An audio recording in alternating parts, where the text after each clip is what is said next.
감사합니다. 오늘 우리 주시는 하나님의 말씀은 로마서 11장 11절로 24절까지의 말씀, 로마서 11장 11절로 24절까지의 말씀은 신약성경 255면에 있는 말씀이 되겠습니다.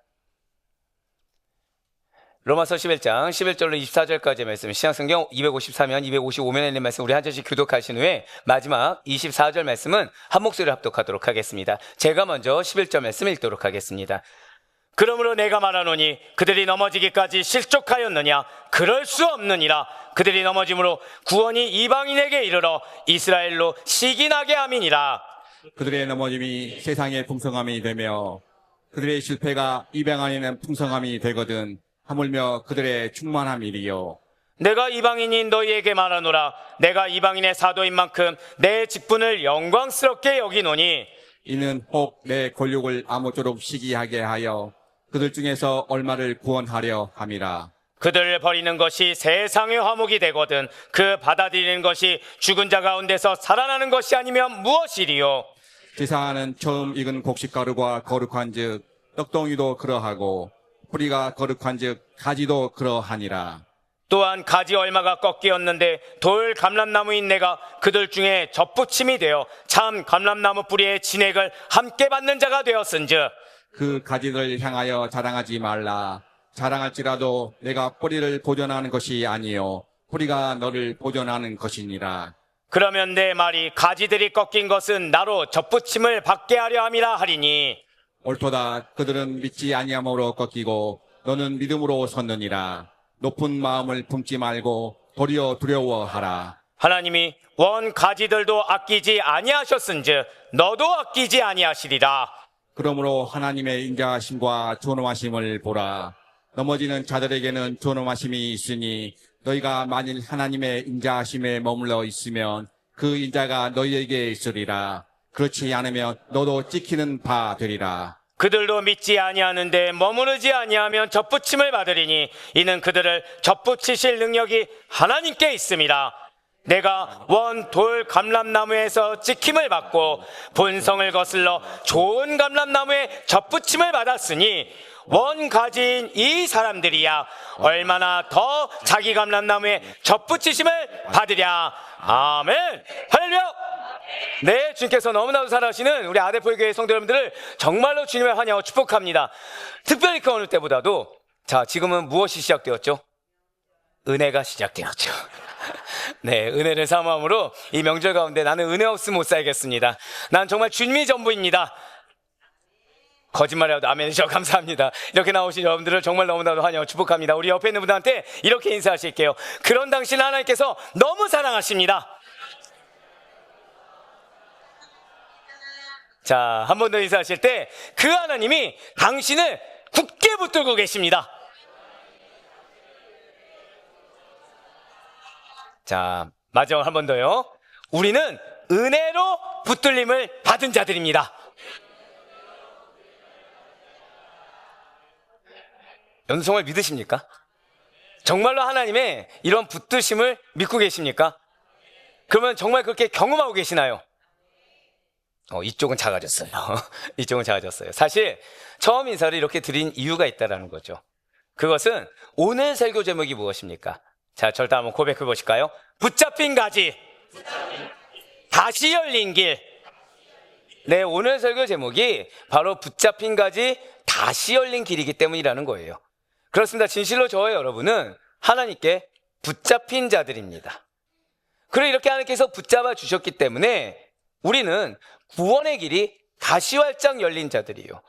은혜의 길이 다시 활짝 열린 자들이라는 사실이 바로 우리들의 실존이라는 거예요. 오늘 이 예배 자리에 누군가는 누군가의 권유에 못 이겨서, 또 누군가는 가족의 부탁을 들어주느라, 또 누군가는 그냥 간만에 가족들이 함께 모였으니 함께 예배드리기 위해, 혹은 또 누군가는 오랜 습관처럼 마치 하나의 루틴처럼 나오신 분들도 있을 수가 있을 거예요. 그리고 당연히 물론 저는 이분들이 100%라 생각합니다. 오늘 주실 말씀의 은혜를 사모함으로, 이 거짓말쟁이들, 나는 정말 이 은혜가 없으면 안 된다, 나는 정말 이 은혜로 네, 그만하라네요. 네, 그만하라네요. 네, 나는 은혜면 정말 된다. 난 예수를 만나야 된다. 라는 마음으로 나오신 분들도 있을 수가 있겠죠. 그러나 그 무엇이 되었든지 간에 한 가지는 분명하다라는 거예요. 우리에게 한번 고백하실까요? 나에게 이 시간을 허락하셨습니다. 맞아요. 나에게 이 예배의 시간을 허락받았다. 하나님이 허락하셨다라는 사실은 나의 어떠한 결단이나 의지의 산물이 아니라는 것이죠. 자, 오늘 설교의 제목 중에 한 단어였던 붙잡히다. 이 붙잡히다라는 말을 들으면 어떠십니까? 예를 들어서 제가 갑자기 여러분들이 오늘 다 끝났는데 나가는데 제가 자, 우리 성도님 잠깐 저 얘기하시죠. 붙잡으면 여러분들 기분이 어떠십니까? 정말 오늘 거짓말쟁이들만 가득하신데요. 일단 마음에 저 인간이 왜 날 붙잡지? 혹시 내가 뭘 잘못했나? 혹시 나에게 뭘 시키려나? 때로는 거칠게 들립니다. 붙잡힌다는 건. 왜? 내 의지가 아니거든요. 남의 의지에 의해서 내가 붙잡힘을 받은 거거든요. 때로는 억지로 제압당하는 느낌. 때로는 자유를 빼앗긴 것만 같은 어감이 듭니다. 좋아요라고 하신 분들 어디 갔습니까? 갑자기 고개들을 막 다 끄덕거리기 시작하셨는데. 네, 맞습니다. 그런데 중요한 것이 있죠. 복음 안에서는 이 단어가 전혀 다른 빛을 띠고 있다는 거예요. 세상 가운데서는 이 붙잡히다는 말이 사실은 그냥 강압적이고 수동적이고 거친 것 같지만 복음 안에서는 이 단어는 다른 느낌, 다른 빛을 띠고 있다는 거죠. 왜냐하면 우리의 입장에서는 붙잡힘이지만 하나님의 편에서는 한 번 더 고백하실까요? 하나님께서 나를 붙드시고 계십니다. 맞아요. 하나님 편에서는 붙들어 주심이 되기 때문이라는 거예요. 그렇습니다. 우리는 사실 스스로 내가 예배를 선택해서 나온 자들이 아닙니다. 실상은 은혜를 저버리고 은혜를 받았죠. 근데 힘든 거예요. 그러니까 좀 세상으로 돌아갈까? 혹은 이 정도면 좀 충분하니까 믿음의 길은 한 이 정도 선만 좀 유지하고 믿음에서 이탈. 아니 난 이탈한다고 생각하지 않아요. 근데 나도 모르는 사이에 삶의 퍼센트를 따지면 믿음에서 이탈한 것이 한 90% 이상 될 정도로 조금만 내려놓을까, 조금만 쉬어갈까, 조금만 멈출까라고 위태위태한 자들을 하나님께서 붙들어 주심으로 말미암아 이렇게 나온 자들이 여러분과 저라는 거죠. 이렇게 미끄러질 뻔한 인생을, 이렇게 흩어질 뻔한 인생을, 이렇게 나도 모르는 사이에 놓칠 뻔한 인생을, 세상으로 기울어질 뻔한 그 발걸음을 하나님께서, 한 번 더 고백하실까요? 하나님께서 먼저 붙들고 계십니다. 그거를 우리는 반드시 먼저 기억해야 된다는 거예요. 그렇기 때문에 오늘 이 자리에 여러분들께서 앉아있는 거 맞아요. 누군가는 굉장히 육신이 힘든데도 불구하고, 누군가는 마음이 굉장히 어려움에도 불구하고, 누군가는 이후의 여정이 급박함에도 불구하고 이 자리에 앉아있다는 사실은 결코 우연이 아니라는 거예요.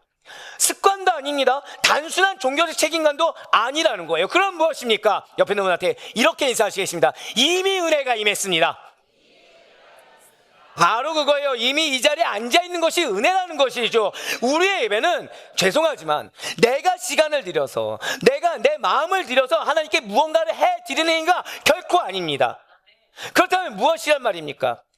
은혜가 풍성한 주님께서, 오늘 우리 루미나 성가대에서 고백했던 것처럼 참 좋으신 주님께서 우리의 삶의 문을 여시고 가련한 영혼을 붙드셔서 여기까지 인도하신 결과가 우리의 예배인 줄 믿으시길 바라겠습니다. 왜 인도하셨을까요? 한 번 더 우리 마지막으로 옆에 있는 분들 이렇게 축복하십니다. 당신을 향한 은혜가 있습니다. 예, 바로 그거예요.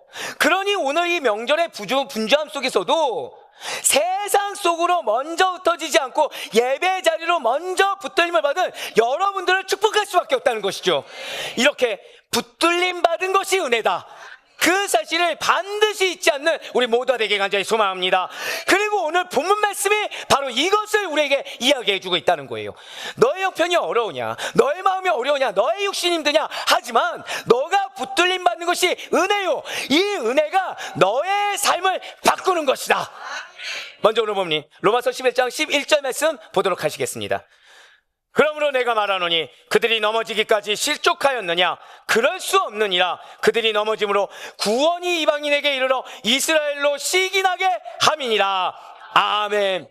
항상 드리는 말씀이 있죠. 화려한 건 왜라고요? 중요하기 때문입니다. 중요한 부분이 그렇게 많다는 거죠. 아무리 축약하고 싶어도 놓칠 수가 없다는 거예요. 왜입니까?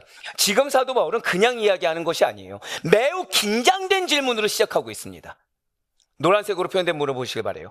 그들이 넘어지기까지 실족하였느냐? 라는 질문이에요. 여기서 넘어짐은 그냥 단순한 실수, 어쩌다 한번 진짜 말 그대로 실족한 거, 일시적인 실패를 의미하는 것이 결코 아닙니다.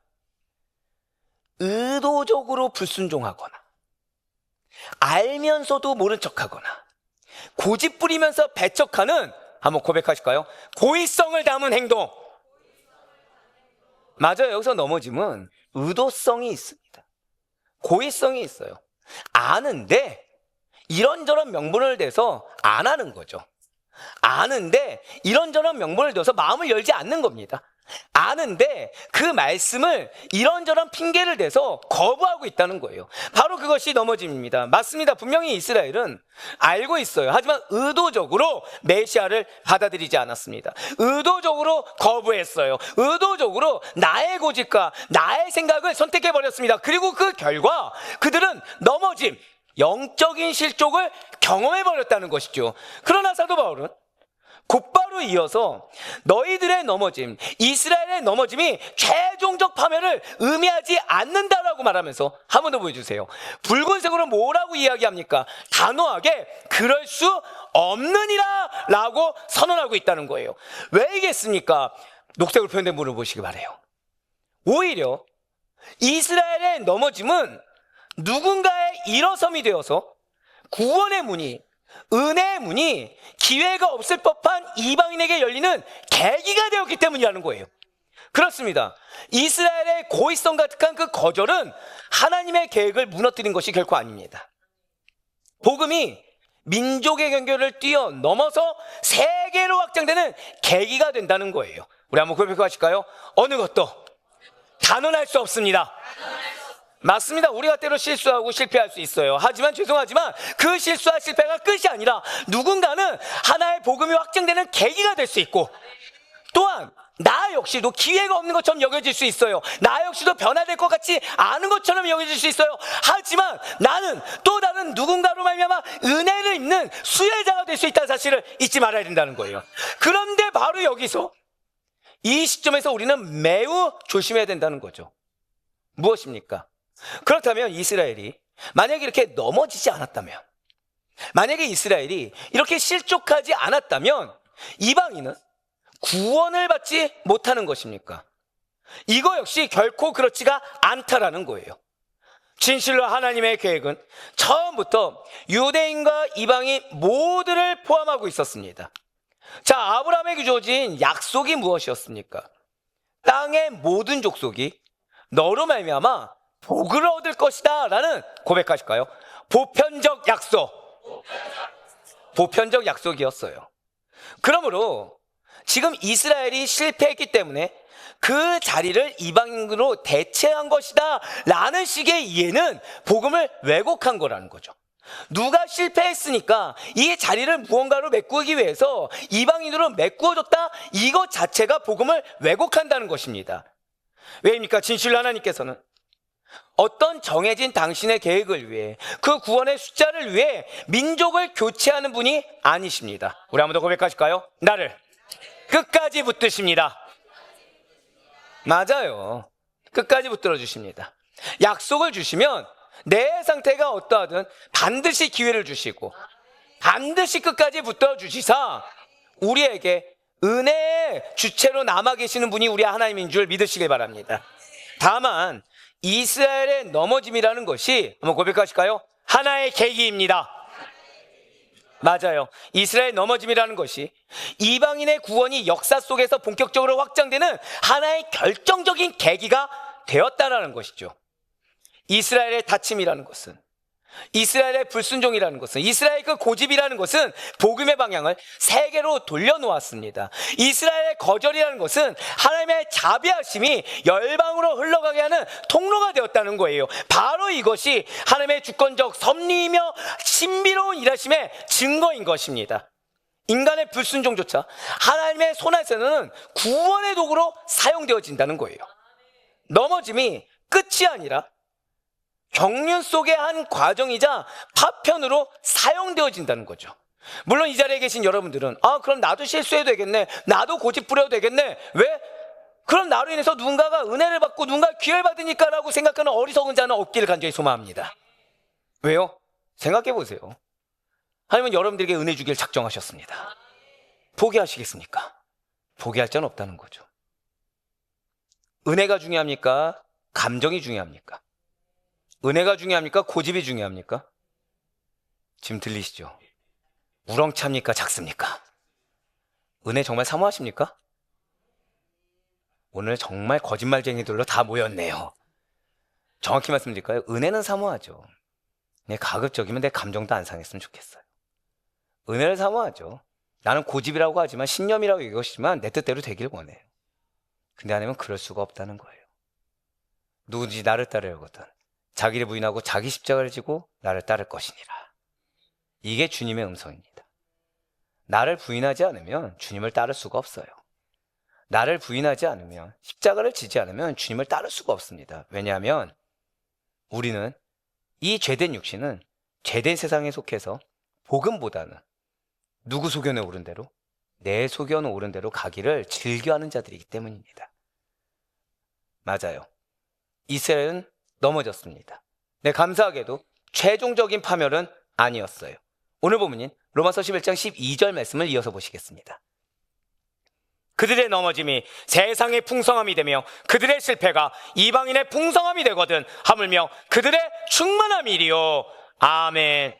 맞습니다. 진실로 이스라엘의 실족함이라는 것은, 이스라엘의 실패라는 것은 이방인의 구원의 포문을 여는 풍성함이 되었기 때문에 이스라엘이 구원받는 날에는 더욱 풍성하게 된다는 소망을 가져야 된다는 거예요. 또한 사도 바울은 좋습니다. 그럼 이방인은 실패해서 넘어져서 이방인의 구원의 도구로 쓰임받았으니까 이제 만족한 것입니까? 아니라는 거예요. 아까 우리는 뭘 선포했죠? 하나님이 나를 어떻게 붙잡으신다고요? 끝까지 붙드신다고 했죠. 맞아요. 사도 바울은 자신의 그 이방인 사도로서의 사역을 통해 지금 잘못 착각하고 있는 이스라엘들, 지난주 말씀대로 현실 파악을 제대로 못한 상태에서 나의 어떠함으로 살아가는 이스라엘 종족들, 매너리즘에 빠지고 그 고집을 꺾지 못하는 이스라엘 종족들 몇이라도 구원을 받길 바라는 마음으로, 예수를 만나길 바라는 마음으로, 은혜를 걷기를 바라는 마음을 가지고 있었다는 것이죠. 바로 이 내용이 오늘 보면 로마서 11장 13절과 14절의 말씀인 것입니다. 내가 이방인인 너희에게 말하노라. 내가 이방인의 사도인 만큼 내 직분을 영광스럽게 여기노니 이는 혹 내 고륙을 아무쪼록 시기하게 하여 그들 중에서 얼마를 구원하려 함이라. 아멘. 미리 말씀드리지만 저는 여러분들이 이 말씀의 주인공이 아니길 간절히 바랍니다. 사실 먼저 구원을 받았다고 자부하던 이스라엘이, 먼저 선택을 받았다라고 자랑했던 이스라엘이, 오늘날 우리 따져볼까요? 그래도 나는 예수를 그래도 믿고 있어. 그래도 나는 예수를 믿은 지 이 정도가 됐어. 오래됐어. 말씀을 그래도 아예 모르지 않아 알고 있어. 라는 우리들이 이제는 어떤 존재로 전락했다는 거예요? 이방인의 구원을 앞당기는 겨우 계기 정도로, 도구 정도로 사용되었다는 점이 얼마나 안타까운 일입니까? 이스라엘이 선민이기 때문에, 우리는 선민이기 때문에 우리들은 전부 구원받는다. 우리는 이렇게 하는 거 하나님이 기뻐하시고 하나님 무조건 그 선택을 걷어가지 않는다라고 자만했던 이스라엘 민족이었어요. 하지만 그들이 이제는 뒤늦게 든 이방인들이 구원받는 것을 보고 무엇을 느낀다고요? 시기를 하게 된다는 거예요. 질투를 하게 된다는 거예요. 왜 저 사람은, 왜 쟤네들은 자격 없는데 왜 쟤는 이라는 시기심을 가지면서 다시금 신앙의 끈을 붙잡는 신세로 전락해버렸다는 것이죠. 그러나 그럼에도 불구하고 사도 바울은 고백하실까요? 끝까지 포기하지 않습니다. 여러분들 가족 사랑하십니까? 포기하지 마세요. 어쩌면 여러분들의 가족이 또는 내가 고집스러운 이스라엘 민족 같을 수도 있습니다. 말씀이 있어도 내 방법과 내 생각을 꺾지 않는 그런 고집스러운 자일 수 있어요. 근데 그러다 보면 우리는 항상 뭘 경험하게 되냐? 하나님이 우리의 고집을 꺾는, 우리가 틀렸음을 증명하는 일을 겪게 된다는 거죠. 그때 포기하지 마세요. 하면 끝까지 여러분들을 붙드십니다. 맞아요. 그럼에도 불구하고 사도 바울은 여전히 이스라엘의 회복과 이스라엘 민족 중에 남겨진 자의 축복을 소망하고 있다는 것입니다. 이어서 오늘 본문이 로마서 11장 15절과 16절 말씀 보도록 하시겠습니다. 그들을 버리는 것이 세상의 화목이 되거든 그 받아들이는 것이 죽은 자 가운데서 살아나는 것이 아니면 무엇이리요? 제사하는 처음 익은 곡식가루가 거룩한즉 떡덩이도 그러하고 뿌리가 거룩한즉 가지도 그러하니라. 아멘. 이스라엘이 무엇을 했다고요? 고집을 부렸다고 했죠. 이스라엘이 넘어짐이 무엇이라고요? 고의성이 있다고 했죠. 아는데도 안 받아들였어요. 의도적으로 거부했어요. 그런데 하나님께서는 그들을 버렸습니까? 안 버렸습니까? 아니요, 정확히는 일시적으로 이스라엘을 버리시는 것 같이 느꼈지만 하나님께서는 이 이스라엘이 대적하는 그 완악함마저, 그 완고함마저 이방인을 구원하는 계기로 사용하셨다는 것이죠. 그리고 이방인들로 하여금 그 먼저 된 이스라엘이 거부한 예수 그리스도를 은혜로 말미암아 믿게 하심으로 하나님과 화목을 이루게 만드셨다라는 거예요. 지금 이 말씀, 지금 이 15절과 16절 말씀이 모든 것을 합력하여 궁극적인 선을 이루시는 하나님의 구원 사역이 얼마나 오묘하며 얼마나 위대한지를 그 무엇도 내가 감히 판단할 수 없음을 알 수 있는 대목이라는 것이죠. 그렇습니다. 이스라엘의 넘어짐과 하나님께서 이스라엘을 한시적으로 버리신 것 같은 그 결과가 하나님과 이방인 사이에 화목을 가져왔습니다. 우리 한번 더 고백하실까요? 하나님께서는 나의 삶에 모든 것을 사용하십니다. 그래서 이스라엘은 방금 봤던 본문 16절에서 나온 바와 같이 처음 익은 곡식가루와 같은 믿음의 조상 아브라함을 따라서 거룩한 떡덩이로서 믿음의 자취를 이어가게 될 거라는 거예요. 거룩한 뿌리라고 일컫는 아브라함의 믿음을 이어받은 거룩한 가지로서 이 이스라엘은 반드시 명맥을 유지하게 될 것이다 라고 사도 바울은 말하고 있다는 거죠. 맞습니다. 지금 그냥 현재 상황 봤을 때는 포기하는 게 빠를 것 같습니다. 대체자가 있습니까? 없습니까? 있죠. 누가요? 이방인이. 쉽게 말씀드릴까요? 여기 있는 누구를 선택하면 실족하실 것 같으니까 하나님이 아니라고 하신 저기 맨 뒤에 우린 보지 않기로 작정했다니까요. 자, 하나님이 우리 집사님을 선택하신 거예요. 근데 집사님이 순종만 하면 좋은데 어떻게 한 겁니까? 갑자기 고집을 부리기 시작해요. 갑자기 말씀을 안 들어요. 예입니다. 저분이 들어온다는 게 아니에요. 예예요. 갑자기 말씀을 안 듣는 거예요. 누구 속에는 옳은 대로 살아요? 내 속에는 옳은 대로 살면서 스스로가 착각하고 있는 겁니다. 하나님이 이걸 기뻐하셔? 하나님 이걸 원하셔? 이게 맞는 거야? 무엇에 가려져서 지난주 말씀드린 대로 원칙, 내 틀. 그래서 하나님을 내가 계속 판단하는 거죠. 판단하는 거죠. 그러니까 하나님은 어떻게 하십니까? 한시적으로 버리심의 결과를 맛보게 하신다. 그러면은 지금 우리 집사님은 마음이 어떨까요? 상당히 어려워지겠죠. 혼란스럽겠죠. 근데 중요한 거는 문제는 그 자리를 대체한 자가 있습니까? 없습니까? 보란 듯이 누군가 세워진 거예요. 보란 듯이 이전에 보이지 않았던 우리로 따지면 새 가족이 갑자기 믿음이 좋아지고 갑자기 삶이 바뀌고 변화된 겁니다. 그러면 이 집사님은 이제 기회가 없는 것입니까? 그것이 아니라는 거예요. 하나님께서 끝까지 포기하지 않으신다는 거죠. 하나님께서 끝까지 기회를 주신다는 거예요. 어떻게든 무슨 기회요? 회개의 기회, 돌이킴의 기회, 복음을 접할 기회, 말씀을 순종할 기회, 말씀의 능력을 경험할 기회를 주신다는 겁니다. 한 번 더 고백하실까요? 하나님께서는 기회를 주십니다. 그러면서 사도 바울은 오늘 본문이 로마서 11장 17절부터 19절까지의 말씀을 통해서 이스라엘과 이방인을 참 감람나무와 돌 감람나무에 비유하면서 이방인이, 자, 지금 누가요? 이방인이 하나님 앞에서 겸손해야 하는 이유를 이제 또 설명하고자 한다라는 것이죠. 17절부터 19절까지의 말씀입니다. 또한 가지 얼마가 꺾이었는데 돌 감람나무인 내가 그들 중에 접붙임이 되어 참 감람나무 뿌리의 진액을 함께 받는 자가 되었은즉 그 가지들을 향하여 자랑하지 말라. 자랑할지라도 내가 뿌리를 보존하는 것이 아니요 뿌리가 너를 보존하는 것이니라. 그러면 내 말이 가지들이 꺾인 것은 나로 접붙임을 받게 하려 함이라 하리니. 아멘. 이전까지 사도 바울은 지금 이스라엘 백성들이 얼마나 완고했는지, 얼마나 고의성 가득한 행동으로 예수를 대적했는지, 복음을 대적했는지 말을 하면서 너희들의 실족함이 이방인들에게 기회를 줬어. 하지만 포기하지만 너희를 붙들 거야 라고 얘기하면서 이제 초점을 누구에게 바꾼 겁니까? 이방인에게 바꿨어요. 그러면서 이스라엘 유대 민족을 참 감람나무로, 이방 그리스도인을 돌 감람나무로 비유하고 있다는 것이죠. 이방인이 이스라엘의 실족함을 계기로 해서, 이스라엘의 실수함을 계기로 해서 구원받은 사실에 대해서 뭐라 비유한 겁니까? 참 감람나무에 돌 감람나무 가지를 접붙여서 진액을 받은 것으로 설명하고 있다는 거죠. 그러면 사도 바울은 지금 18절에 참 감람나무인 이스라엘에게 접붙인 돌 감람나무인 이방인에게 뭐라고 말하는 것입니까? 자랑하지 말라는 거예요.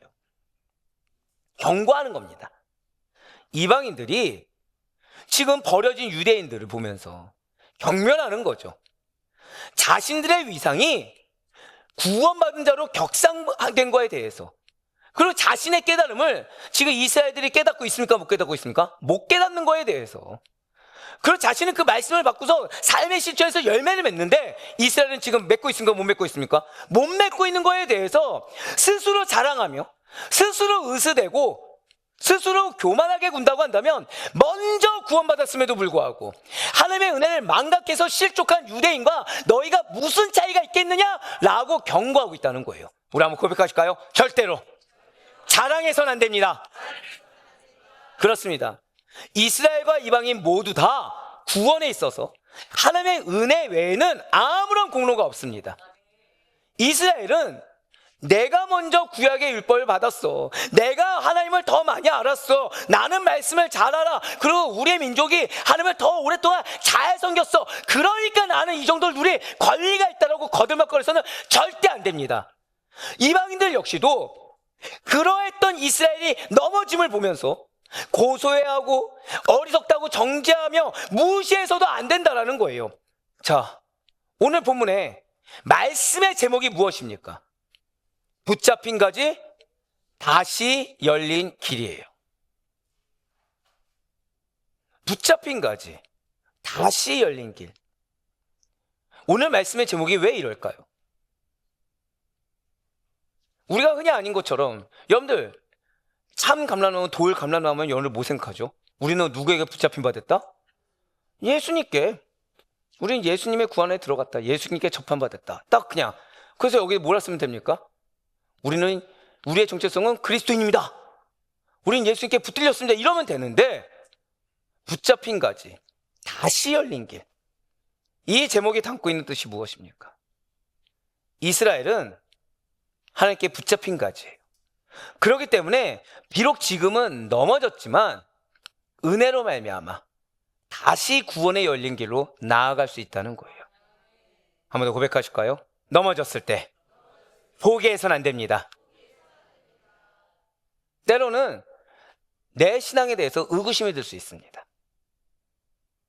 때로는 내 믿음에 대해서 의구심이 들 수 있고, 때로는 정말 하나님이 살아계신가? 라고 느낄 수 있습니다. 근데 그렇게 돼서 문제는 행동으로 옮기지 않으면, 이 마음의 갈등 정도면 모르겠는데 문제는 행동으로 옮겨버린 거죠. 그러면서 아, 그래, 내가 지금 비록 삶이 이래서 이러지만 나는 그래도 이거 하고 있으니까 괜찮아. 나는 그래, 이거라도 붙들고 있으니까 괜찮아 라고 했을 때 점점 어떻게 된다고요? 멀어지게 되는 거죠. 근데 그때 우리는 포기하지 말라는 거예요. 타협하지 말라는 거예요. 왜요? 다시 나아갈 수 있다는 거죠.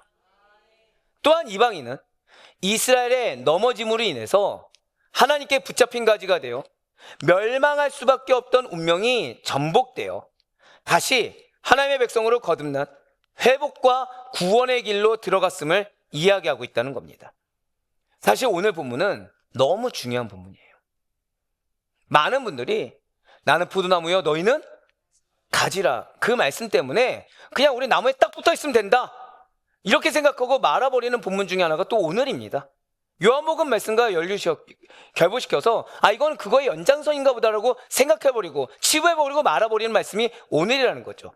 그래서 우리는 오늘 본문을 읽으면서 그래, 우리는 예수님께 붙들린 가지지 이미 들어본 적 있어 라고 미리 섣불리 판단하고 넘어가시면 안 된다는 거예요.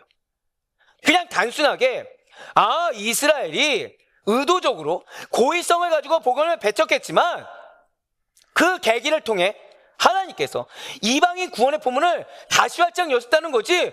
그래서 우리가 예수를 믿게 됐다는 거지. 와, 잘된 일이다. 역시 하나님은 당신의 뜻과 계획을 신실하게 이루는 분이셔 라면서 그냥 그런가 보다 하고 넘어가서는 절대 안 된다는 거예요.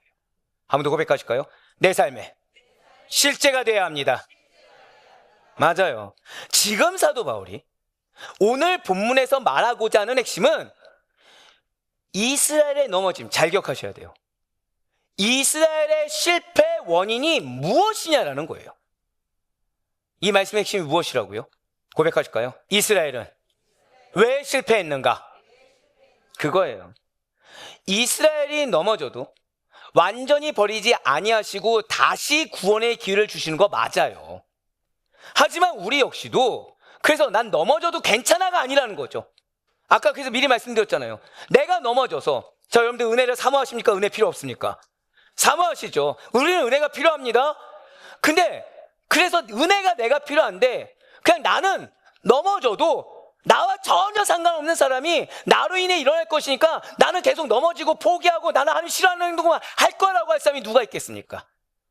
한 번 더 고백하실까요? 절대로 넘어져서는 안 됩니다. 예, 이 결단이 돼야 되는 거죠. 설령 넘어지더라도 뭐 하지 말라고요? 포기하지 말아야 된다는 걸 우리는 알아야 되죠. 근데 넘어지지 않기 위해서는 제가 항상 드릴 말씀이 있어요. 함정이 무엇이죠? 함정의 포인트는 내가 빠졌다가 아닙니다. 몰랐다예요. 모르고 넘어지는 게 함정입니다. 모르고 빠져버리는 게 함정이죠. 자, 우리가 앞에 덫이 있는 걸 알면은 빠질 일이 있습니까? 없습니까? 없어요. 근데 몰랐으니까 거기에 넘어지게 되죠. 거기에 들어가게 되죠. 우린 이걸 뭐라 얘기해요? 함정이라 얘기하죠. 그거 알면은 그 함정 속에 빠질 일이 있습니까? 없습니까? 없다는 거예요. 그래서 오늘 말씀은 무엇이라고요? 한 번 더 고백하실까요? 이스라엘은 왜 실패했는가? 우리에게 동일한 길을 가지 말라는 거예요. 이 말씀을 통해서 동일하게 실패하지 말라는 겁니다. 설령 아는데도 우린 연약하기 때문에 연약한 결단과 의지를 가지고 나아가다가 넘어지더라도 포기하라, 포기하지 말라? 포기하지 말라는 겁니다. 맞습니다. 이스라엘이 넘어져도 완전히 버리지 아니하시고 다시 구원의 기회, 은혜의 기회를 주신 것은 맞아요. 하지만 우리 역시도 이 이스라엘의 넘어짐, 이스라엘의 실패, 이스라엘의 실조, 바로 그 원인을 깨달아 오늘날 나의 신앙을 바로 잡는 기회, 오늘날 내가 왜곡하고 착각했던 걸 다시 바로 잡는 기회로 삼아야 된다는 것이죠. 자, 앞서 제가 이스라엘이 예수를, 복음을 어떻게 거부했다고 말씀드렸습니까? 마음이 내키지 않아서? 내 환경이 받쳐주지 않아서? 그냥 어쩌다 보니 그럭저럭한 특별한 이유 없이? 아니요. 결코 그렇게 두리뭉실하게 거부한 것이 아니에요. 고백하실까요? 고의성. 그걸 기억하셔야 돼요. 이미 우리는 경험했죠. 하나님이 나에게 뭘 원하는지 압니다. 말씀을 통해서 알아요? 마음속으로 한번 손들어 보세요. 말씀을 통해서 나는 찔림을 받았고 우린 영적 자극이라 말씀드렸죠. 근데 그 사람 앞에서는, 내 환경 앞에서는 하기 싫어서 안 한 적이 있다. 그게 고의성이에요. 분명히 조금만 더 묵상하면 알 것 같은데 왠지 알면 내가 손해볼 것 같아서 더 묵상하지 않고 넘어간 적이 있다. 그게 고의성이에요. 나중을 미룬 거, 그게 고의성입니다. 맞아요. 이스라엘은 실수가 아니에요. 의도성을 가지고, 고의성을 가지고, 그러다 보니 행동이 어떻게 됩니까? 적극적으로 복음과 메시아 되는 예수님을 거절하고 대적했습니다. 몰라서가 아니에요. 이스라엘은 자신들이 대적하고 있다는 걸 알았습니다. 여러분들, 불순종하는 거 아십니까? 모르십니까? 좀 더 적나라하게 말씀드릴까요? 여러분들 마음에 이 사람은 아니겠지 라는 사람 한번 생각해 보세요. 원수를? 예, 이게 현실입니다. 원수를 어떻게 해요? 미워해요? 사랑해요? 사랑하라. 근데 우리 권사님 솔직하게 얘기하시죠. 뭐 하고 싶어요? 미워하라. 우린 정직해야 됩니까? 거짓을 말해야 됩니까? 정직해야 되죠. 그러니까 이제 거기서 어떻게 나오는 거예요? 원수를 사랑해야 되는데 나는 정직하게 미워한다 고백했습니다. 지금 나는 말씀을 왜곡했습니까? 말씀을 적용을 잘한 겁니까? 왜곡했죠. 제대로 왜곡했죠. 제대로 왜곡했죠. 그럼 나는 지금 복음을 대적하고 있다는 거를 경험합니까? 안 합니까? 나는 불순종하고 있다는 걸 압니까? 모릅니까? 알고 있다는 거예요. 누구처럼요? 이스라엘들처럼. 그런데 그들은 알아요. 그런데 나름의 스스로의 합리적인 판단을 가지고 한번 고백하실까요? 자신의 행동에 정당성을 스스로가 부여했습니다. 네, 나름의 스스로의 합리적인 판단을 가지고 이 예수님을 거부한 행위가 맞다라고 생각하면서 정당성을 부여하고 타당성을 부여해서 복음을 적대시했다는 겁니다. 스스로가 예수 대적하는 걸 알았다고 몰랐다고요? 알았다니까요. 누구처럼요? 우리처럼. 근데 무엇을 부여했다고요? 나름의 정당성을 부여해서. 누구처럼? 우리처럼. 무엇까지 왜곡하면서? 말씀까지 왜곡하면서 동일하게. 누가 했다고요? 이스라엘이. 누가 했다고요? 우리가. 분명 하나님께서는 이미 이스라엘에게 구약의 율법을 주시고 그들 민족 중에 예수님을 태어나게 하셨습니다. 그럼에도 불구하고 그 은혜의 수혜자가 되는 이스라엘이 복음을 거부한 이유는 안타깝게도 환경 때문도 아니요, 몰라서도 아니, 그들이 은혜로 받은 구약의 율법을 한번 고백하실까요? 제대로 알지 못했습니다. 한 번 더요. 제대로 이해하지 못했습니다. 바로 그거예요. 성도는 말씀을 잘 알아야 됩니다. 그렇지 않으면 내가 죄를 지니지도 모릅니다. 최소한 내가 뭐가 문제인지는 알아야 되지 않습니까? 그래야 선택의 갈림길이라도 있죠. 모르면 어떻게 된다고요? 내가 지금 복음을 대적하는지, 나는 지금 복음을 받아들이는지도 모르고 내가 지금 하나님이 하지 말라고 계시하신 이스라엘 백성들의 모습을 그대로 하는지 아니면 나는 다르다고 생각하는지 분간을 할 수가 없다는 거예요. 맞습니다. 그들은 한마디로 이스라엘이 복음을, 예수를 의도성을 가지고 거부한 이유는 한 번 더 고백하실까요? 영적 무지 때문이었다는 거예요. 하나님께서 이스라엘에게 구약의 율법을 주신 이유가 무엇이었습니까? 모든 율법을 지킬 수 없는 인간의 죄인됨을 제발 깨닫고 율법의 완성이자 진리 그 자체가 되시는 예수 그리스도를 소망하라 라고 주셨어요. 그런데 이스라엘은 이 율법의 기능, 즉 율법이 무엇을 깨닫게 한다고요? 인간의 죄, 말씀이 무엇을 깨닫게 한다고요? 고백하실게요. 말씀은 나의 죄를 깨닫게 합니다. 예, 그 기능이 있다는 것과 율법이 몽학성생으로서 예수 그리스도께 인도하는 기능이 있다는 거 한 번 더 고백하실까요? 말씀은 반드시 나를 예수님께로 인도합니다. 그걸 몰랐어요. 율법의 기능이 뭐라고요? 인간의 죄를 깨닫게 하는 기능이 있다는 거. 몽학성생으로서 예수님께로 인도하는 기능이 있다는 걸 몰랐다는 거죠. 율법은 맞습니다. 구원의 길을 가는 것에 있어서 가이드이자 몽학선생에 불과합니다. 인간이 구원받는 길을 가르치는 교사는 오직 예수 그리스도에는 없어요. 율법을 통해 죄를 깨달아 오직 죄의 문제를 해결해 주실 예수님을 온전히 믿는 그 믿음으로 구원을 받아야 된다는 것이죠. 하지만 이스라엘은 무지해서, 무엇 때문에? 고작 자신 때문에. 무지해서 예수님을 고의적으로 거절했어요. 이스라엘은 스스로가 자기 자신을 잘 안다, 나 정도면 말씀 잘한다, 무엇이 옳고 그른지 잘 분간하고 있다는 착각하에 나름의 합리적인 판단을 가지고 고의적으로 거부하며 고의적으로 대적하며 거기에 무엇을 부여했다고요? 정당성을 부여했습니다. 그래서 사도 바울은 율법에 대해서 이렇게 선포한 거예요. 갈라디아서 3장 24절의 말씀 보도록 하시겠습니다.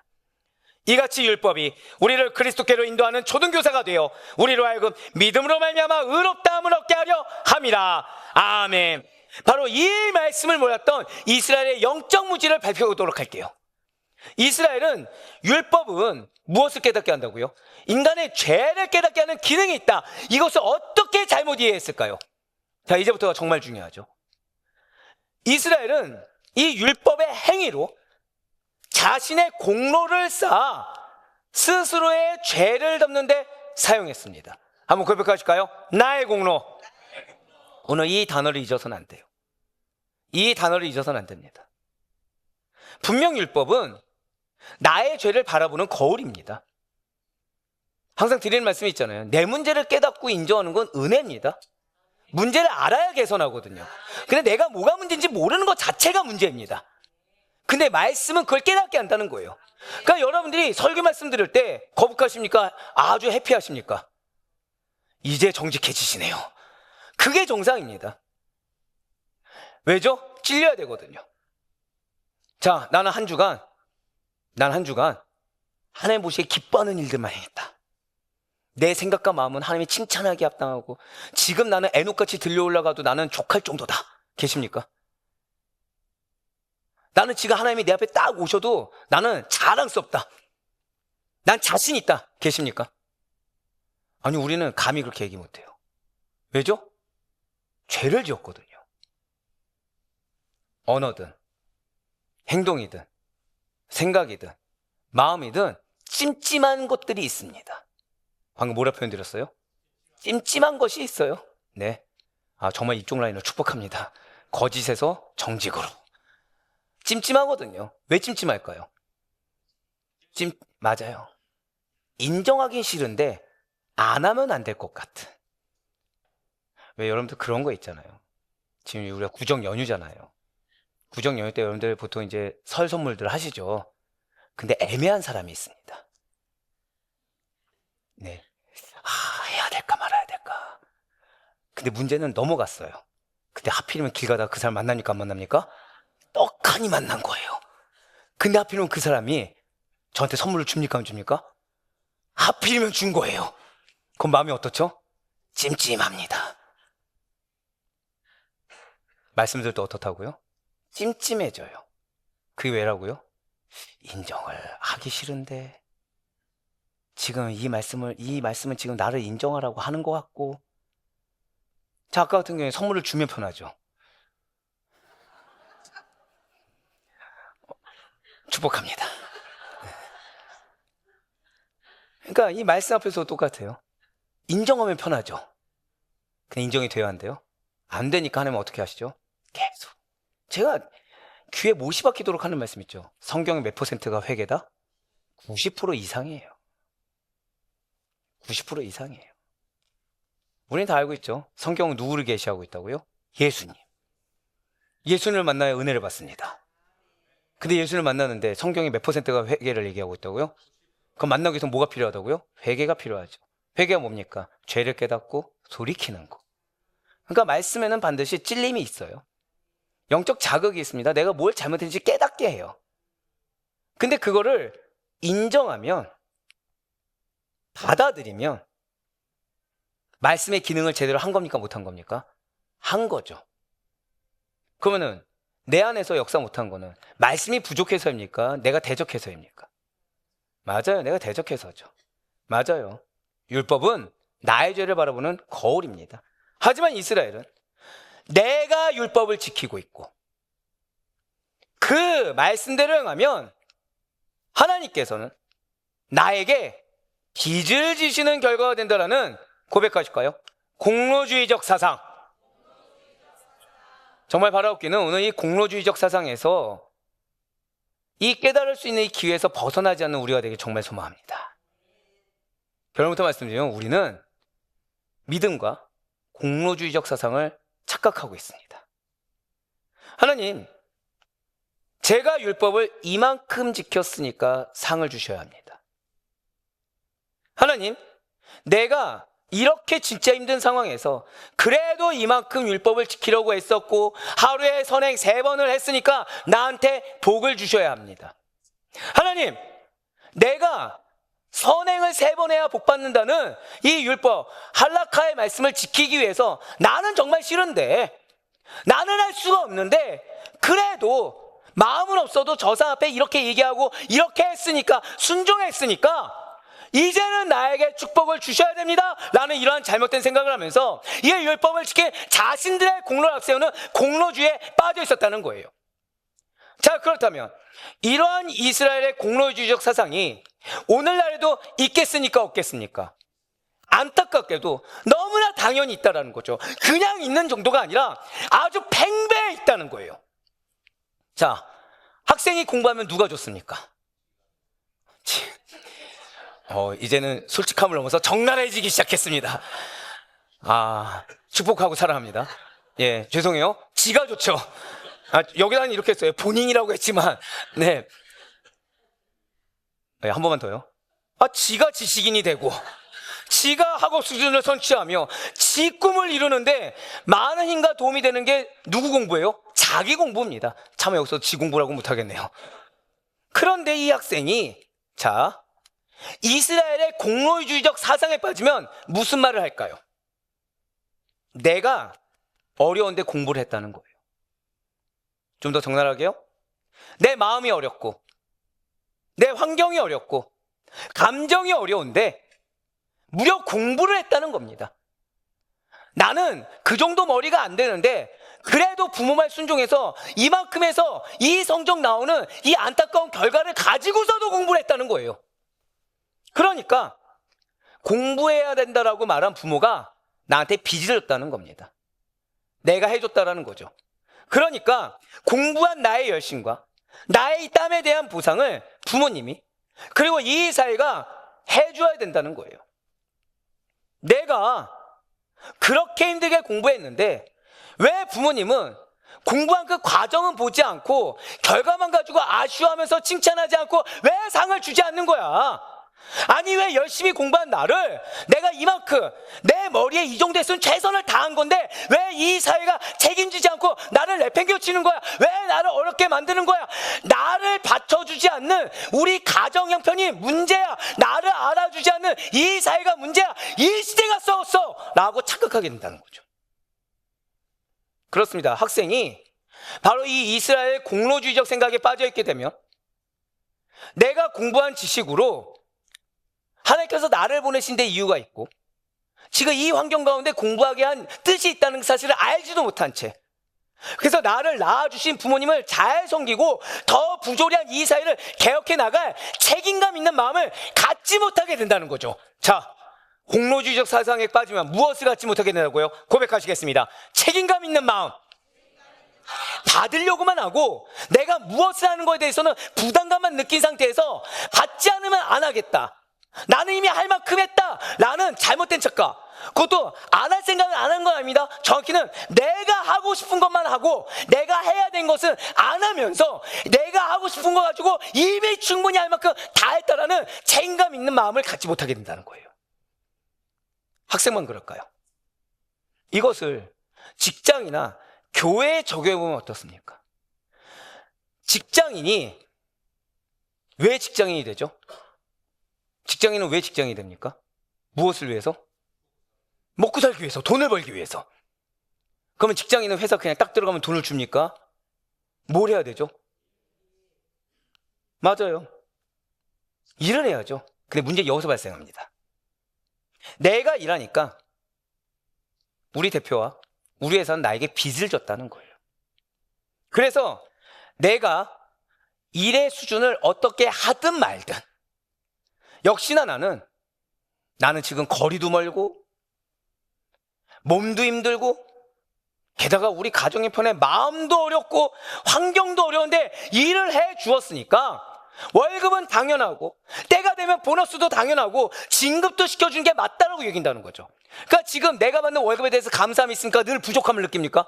나는 내가 만큼 받지 못했다고 착각을 한다는 거예요. 자, 직장인이 일하는 거 당연합니까? 당연하지 않습니까? 당연하죠. 특별한 게 아닙니다. 그것도 직장인은 대강대강 일해야 됩니까? 잘해야 됩니까? 잘해야 되죠. 잘하는 기준은 납니까? 회사의 기준입니까? 회사의 기준이죠. 아무런 역할도 없이 그냥 몸만 그 회사 기업 건물 안에 들어가 있는 것은 아무런 소용이 없어요. 회사가 원하는 수준에 도달하지 않은 채 나의 것만을 주장하는 것은 아무런 쓸모가 없다는 거죠. 내 형편, 내 생각, 내 능력만을 주장하면서 회사가 뽑았을 때는 분명히 회사가 원하는 수준을 맞춰줄 수 있을 거라고 해서 뽑았는데, 뽑히고 나서 내가 지금 가정이 이러고 마음이 이러고 여건이 이런데 내가 지금 여기 와서 여기 이렇게 있고 하는 걸로 감사해야지, 내 공로만 주장한다는 거예요.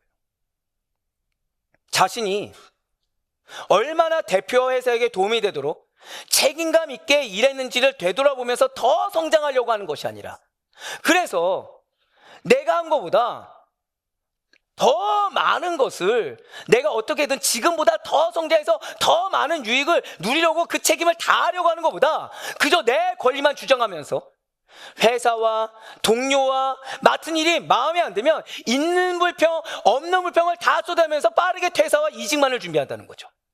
그리고 조금이라도 내 마음에 합당한 조건이 나오면 곧바로 퇴사해버린다는 것입니다. 뭐에 빠지면요? 직장인이 이스라엘 공로주의에 빠지면. 또한 성도는 어떨까요? 성도가 이스라엘의 공로주의적 생각에 빠지면 어떻게 되는 것입니까? 예배에 나와주는 게 된다는 거죠. 예배에 출석하는 것은 죄송한 표현이지만 목사님과 교회가 나에게 빚을 지는 것이라고 생각한다는 거예요. 이 어려운 시기에, 이 어려운 마음에, 이 어려운 환경에 내가 있어주고 있고 내가 이만큼이라도 헌신하고 있으니까 이것은 교회가 나에게 빚을 지는 것이다 라고 여기게 된다는 거죠. 그러면서 그에 합당한 대우와 칭찬과 보상, 게다가 은혜까지도, 응답까지도 척척 받을 수 있게 해줘야 된다고 여긴다는 거예요. 여기가 끝입니까? 전혀 아니라는 거죠. 여기서 더 나아가면 어떠한 회개망측한 생각까지 하게 됩니까? 아니, 내가 이렇게 꾸준히 예배를 드렸는데 왜 내 가정 환경은 이 모양이야? 왜 내 사업적 매출은 이 모양이야? 라면서 목사님이 또 교회가 이 정도 했으면 어느 정도 보장해줘야 하는 거 아니야? 우리의 문제를 해결해줘야 하는 거 아니야? 라는 잘못된 멍상에 빠지기 시작한다는 거예요. 만약에 이걸로 끝이 아닙니다. 봉사에 헌금 생활까지 잘하는 성도가 이 이스라엘의 공로주의적 생각에 빠져오면 어떤 문제가 생깁니까? 교회와 목회자에게 그릇된 요구와 잘못된 기대를 하기 시작한다는 거죠. 내가 이렇게까지 헌신했는데 내 배우자와 내 자녀는 당연히 교회에 나와 있어야지. 내가 별말 하지 않아도 마음이 딱 변해서 나와 있어줘야지. 내 자녀는 명문대 진학에 직장에서도 수월하게 승진하는 형통함을 보여줘야지. 내 자녀는 믿는 집안의 세상 조건까지 갖춘 배우자 잘 만나서 나를 잘 섬기고 나의 어려움을 다 책임져 줘야지. 이 세상에서 잘 먹고 잘 살아야 내가 이렇게 힘들게 봉사하고 헌금으로가 인정받는 거 아니겠어? 나를 풍요롭게 해야지, 나를 형통하게 해야지, 나를 평강하게 해야지 라고 여긴다는 거예요. 누구의 이야기입니까? 이게 이스라엘 백성들 이야기였어요. 이게 이스라엘 백성들이 제사장에게 내가 너희한테 드리는 헌금이 얼만데 왜 내가 우리 집안 문제가 해결이 안 되느냐? 왜 지금 내가 그렇게 예배 드린 게 얼만데 왜 나는 이렇게 힘들게 살아야 하느냐? 또 누구의 이야기입니까? 우리의 이야기예요. 제발 여러분들이 생각하는 세상적인 성공과 행복을 예배, 봉사, 출석 스탬프를 받아서 해결하고 들지 마시길 바랍니다. 거듭 말씀드리잖아요. 거래라고. 그거는. 믿음이 아니죠. 거래죠. 감히 누구를 대상으로? 하나님을 대상으로. 공로를 주장하는 대신에 감사하셔야 합니다. 지난주부터 뭐라 말씀드렸죠? 지난주가 은혜로 말미암아 남겨진 자예요. 은혜로 말미암아 하나님이 붙들어주고 계신 겁니다. 아무것도 없는데 은혜로 남겨주셨다부터 회복하셔야 돼요. 내 삶이 정말 변화되길 원하십니까? 정체성부터 회복해야 돼요. 나 아니어도 되는데 은혜로 나를 남겨주셔서 붙들어 주셨다. 이것부터 회복하셔야 됩니다. 은혜로 말미암아 지금 일할 직장을 주셨고 사업정을 주셨고, 은혜로 말미암아 내 자녀를 허락하셨고 배우자를 허락하셨으며, 은혜로 말미암아 공부할 기회를 주셨고 어리석지 않도록 지금 지혜를 부여받을 시간을 허락하신 하나님께 감사하셔야 됩니다. 이거 놓치잖아요.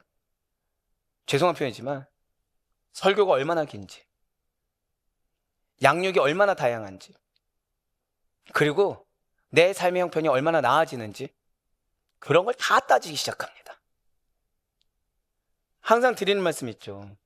1시간 앉아있으면 100만 원 주는 곳과 2시간 앉아있으면 1000만 원 주는 곳이 있습니다. 어디 앉으시겠습니까? 당연히 우린 2시간입니다. 말씀에 능력이 있습니다. 그럼 말씀을 1시간 듣는 게 능력이 있을까요? 2시간 듣는 게 능력이 있을까요? 예, 맞아요. 근데도 우리는 그 말씀을 알면서도 말씀에 집중을 안 하거나 그 말씀을 그거 알면서도 의심하면서 설마 그럴 일이 없다 생각하는 경우가 많죠. 여러분들 제 설교에 예화가 있습니까? 없습니까? 지긋지긋할 정도로 성경만 파죠. 왜인 것 같습니까? 세상의 것이 틈타서 여러분들에게 임할 능력이 오염되는 게 싫은 거예요. 근데 문제는 받아들인 자들은 어떻게 해야 될까요? 이걸 생명줄로 바꿔서 순종을 해야 되겠죠. 제가 언제 교회에다가 헌금하라 그랬습니까? 교회 봉사하라 그랬습니까? 어디서 잘하시라고요? 여러분들 사명 어디에 있다고요? 가정에 있죠. 가정에 잘하고 계십니까? 축복합니다. 네, 솔직한 마음을 축복합니다. 진짜. 자, 여러분들 가정 사랑하시죠? 몇 시간 기도하십니까? 하루에? 네. 그게 내가 사랑하는 정도입니다. 은혜를 사모하시죠? 문제가 해결되길 원하시죠? 그 문제 앞에 말씀에 얼마나 내가 순종하고 얼마나 기도하십니까? 그게 내 간절함이에요. 근데 감사한 건 뭔지 아세요? 하나님은 그런 여러분들을 포기하지 않으셨다는 거예요. 여전히 배은망덕하고, 여전히 감사가 없고, 여전히 나의 공로주의에 빠져있고, 여전히 호의성을 가지고 대적하는 나를 버리지 아니하시사 지금도 말씀을 주시고. 말씀 왜 주신다고요? 기도 제목 왜 주신다고요? 고백하실까요? 말씀이 실제가 되길 원하십니다. 기도가 응답되길 원하십니다. 그러니 제발 내 고집 대신에 감사를 붙드는 우리가 되시길 간절히 소망합니다. 자, 우리 성도 여러분들, 우리는 이스라엘의 넘어짐이 계기가 되어서 구원의 길로 들어서게 된 은혜를 입은 자입니다. 내 인생이 처음부터 지금까지 은혜 외에는 말할 것이 없고요. 그런 나를 어떻게 쓰시느냐, 그건 하나님의 몫입니다. 그럼 우리에게 주님은 너희는 이방인이야, 너희는 너희 자신이 아닌 하나님의 자비하심에 기대야만 해. 겸손히 은혜를 구하는 자들이 되어야 되지, 이스라엘의 공로주의 사상에 빠지면 안 되라고 말씀하고 계세요. 왜 내 환경이 이러냐, 왜 저 사람을 나에게 붙였느냐, 이런 공로주의 사상에 빠진 의구심이 아니라 주신 말씀을 받아들이는 거, 이미 그 자리가 은혜라는 거. 예수님은, 여러분들 예수님 생각하면 뭐부터 생각나십니까? 십자가죠. 자, 예수님은 뭘 지셨습니까? 하나님의 아들이 십자가를 지셨어요. 난 이 가운데 나는 하나님의 아들이다, 사도 바울급이다 있습니까? 없어요. 그런 내가 뭐라고 십자가를 안 지려고 합니까? 그런 내가 뭐라고 십자가 1년 졌다 2년 졌다를 따지고 있습니까? 예수님 태어날 때부터 무엇을 위해 태어나셨다고요? 죽기 위해 태어나셨어요. 그런 내가 뭐라고. 바로 사도 바울이 오늘 본문 로마서 11장 20절부터 22절까지 말씀을 통해서 이렇게 권면하고 있는 거예요. 옳도다, 그들은 믿지 아니함으로 꺾이고 너는 믿음으로 섰느니라.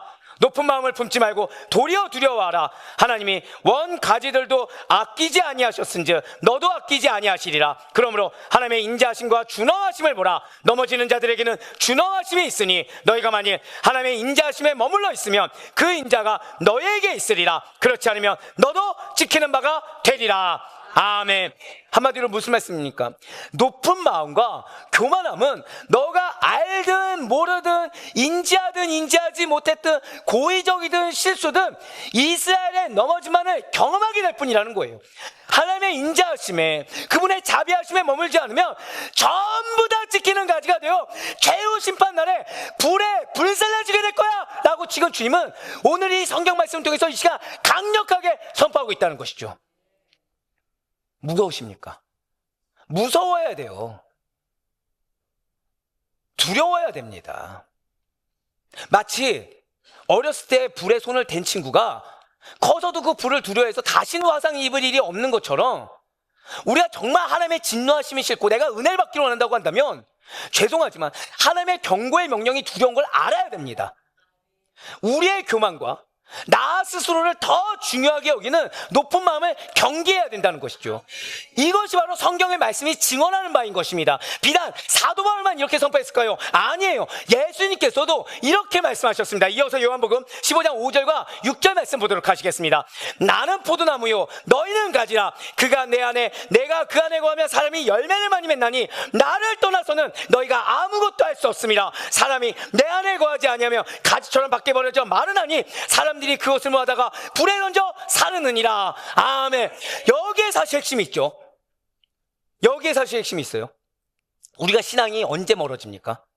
내가 기도했는데도 아무것도 응답이 안 된 것처럼 느껴질 때, 내가 예배를 드리고 봉사해도 변화가 없을 때 우리는 바로 신앙을 놓습니다. 근데 지금 뭐라 말씀하셨죠? 아무것도 할 수 없대요. 언제? 떠났을 때. 근데 신기한 거는 내 삶에 뭔가 기도 응답도 안 되고 변화도 없고 아무 일도 일어나지 않을 때 우리는 내 신앙이 지금 뭔가 문제가 있나, 하나님을 떠난 거 아닌가, 이걸 살펴보기보다는 외부에서 찾아요. 이게 뭐라고요? 이게 공로주의입니다. 이게 공로주의예요. 우리 붉은색만 같이 읽겠습니다. 시작. 나를 떠나서는 너희가 아무것도 할 수 없음이라. 내가 지금 아무것도 못하고 있습니까? 내 뜻대로 되지 않습니까? 내 영역에, 내 인생 영역에 주님이 없는 곳이 어딘지를 찾으셔야 돼요. 내 삶의 영역에 내가 주님을 떠난 것이 어디인지, 고의성이 있든 실수이든 내가 대적하고 핍박하고 멀리한 곳이 어딘지를 발견해야 됩니다. 그래야 뭘 할 수 있어요. 결론부터 말씀드리면 주님은 여러분들에게 믿는 자에게 능치 못함이 없음을 경험하기 원하십니다. 그래서 지금 촉구하고 계신 거예요. 내가 너희를 위해 예비한 것은 능력인데, 한번 고백하실까요? 나를 위해 예비한 것은 믿음의 능력입니다. 근데 자꾸 떠나는 거예요. 자꾸 하지 말라는 이스라엘 백성들하고 동일한 짓을 하는 거예요. 자꾸 하지 말라는 이방인들의 교만을 따라하는 거예요. 맞습니다. 분명 로마서 11장 22절 말씀에서 사도 바울은 하나님의 인자하심에 머물러야 된다, 그분의 자비하심에 머물러야 된다고 권면했어요. 그리고 지금 방금 봤던 요한복음 15장에서 예수님께서 뭐라고 말씀하셨죠? 딱 하나예요. 내 안에 거하라예요. 너희가 정말 내 안에 거하면, 고백하실까요? 믿는 자에게는 능치 못함이 없습니다.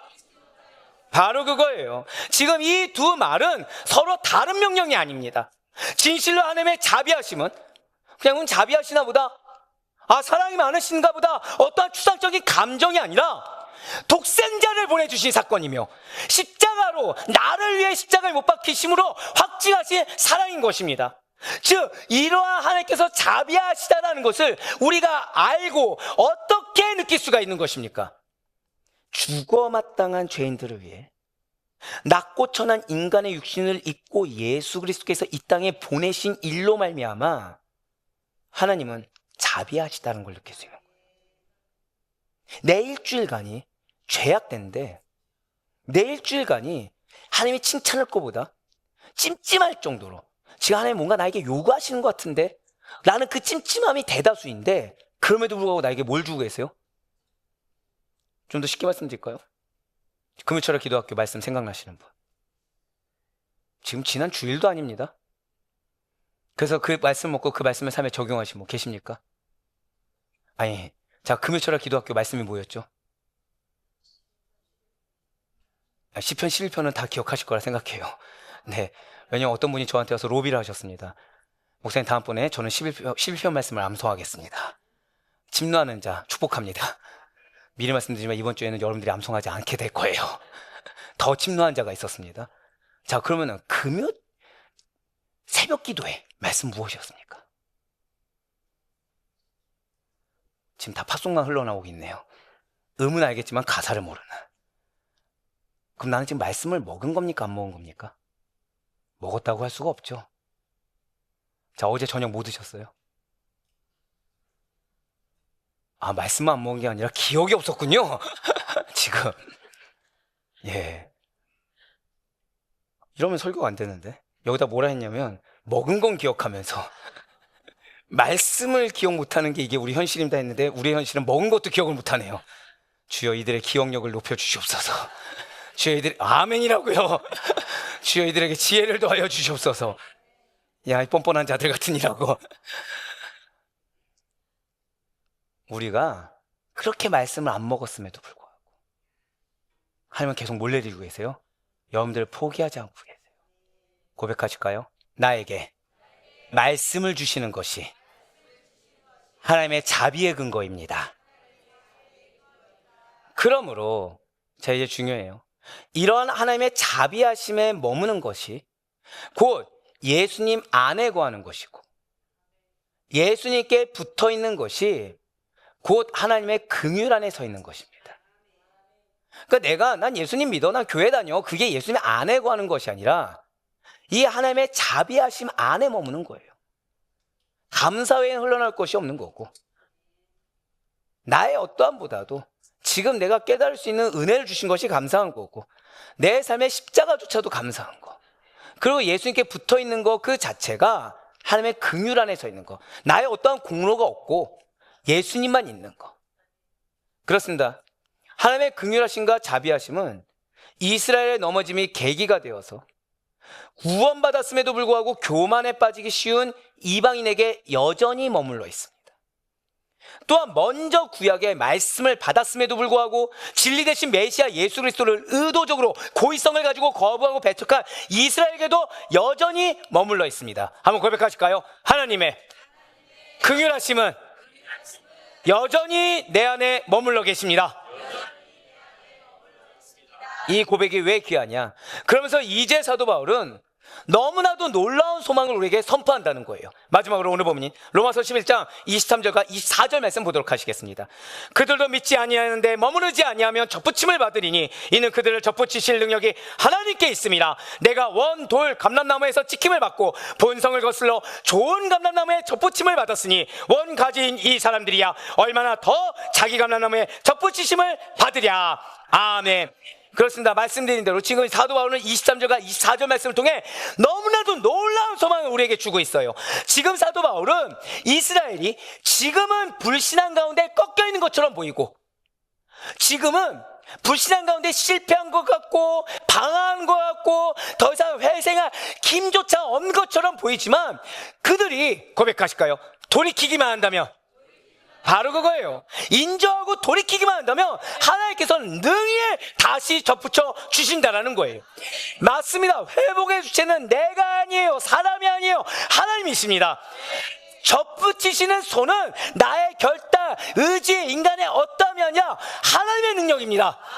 원래 돌 감람나무였던 이방이었던 우리가 그 본성을 걸쳐서 참 감람나무에 붙이심을 받았다고 한다면 원래 그 나무에 속했던 이스라엘이 돌이킬 때 우리 한번 더 고백하실까요? 나는 우리 가정에서 영적으로 너무 중요합니다. 그 사실을 정말 깨닫고 있잖아요.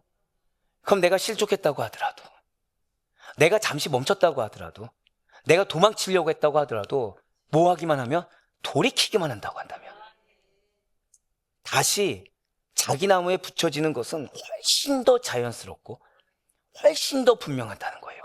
한 번 더 고백하실까요? 반드시 나에게 은혜를 주십니다.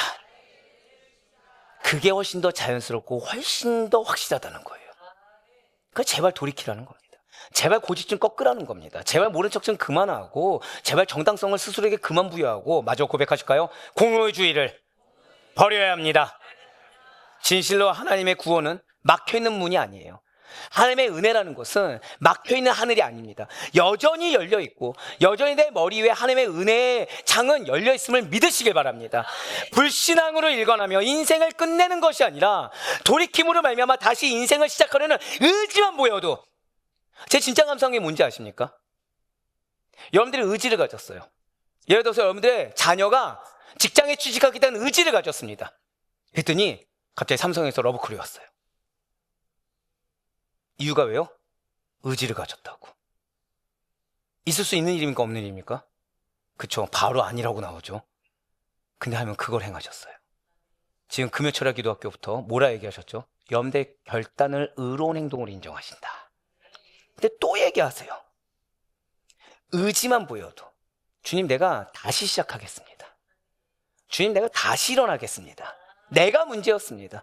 내가 다시금 돌이키고 내가 이제는 인정하고 자복하겠습니다 라는 의지만 보여도 하나님께서는 그러한 우리의 연약한 결심을 어여삐 여겨주시고 하나님의 능력으로 말미암아, 한 번 더 고백하실까요? 나에게 능력을 허락하셨습니다. 언제든지 다시 접붙여 주신다는 거예요. 이것이 바로 사도 바울이 말한 복음의 능력이요, 이것이 바로 넘어짐보다 더 강한 하나님의 자비이심을 믿으시길 바랍니다. 사랑하는 아대표의 성도 여러분들, 우리는 오늘 너무나도 놀라운 은혜와 소망의 메시지를 들었어요. 우리는 인간적인 내가 너무나도 중요합니다.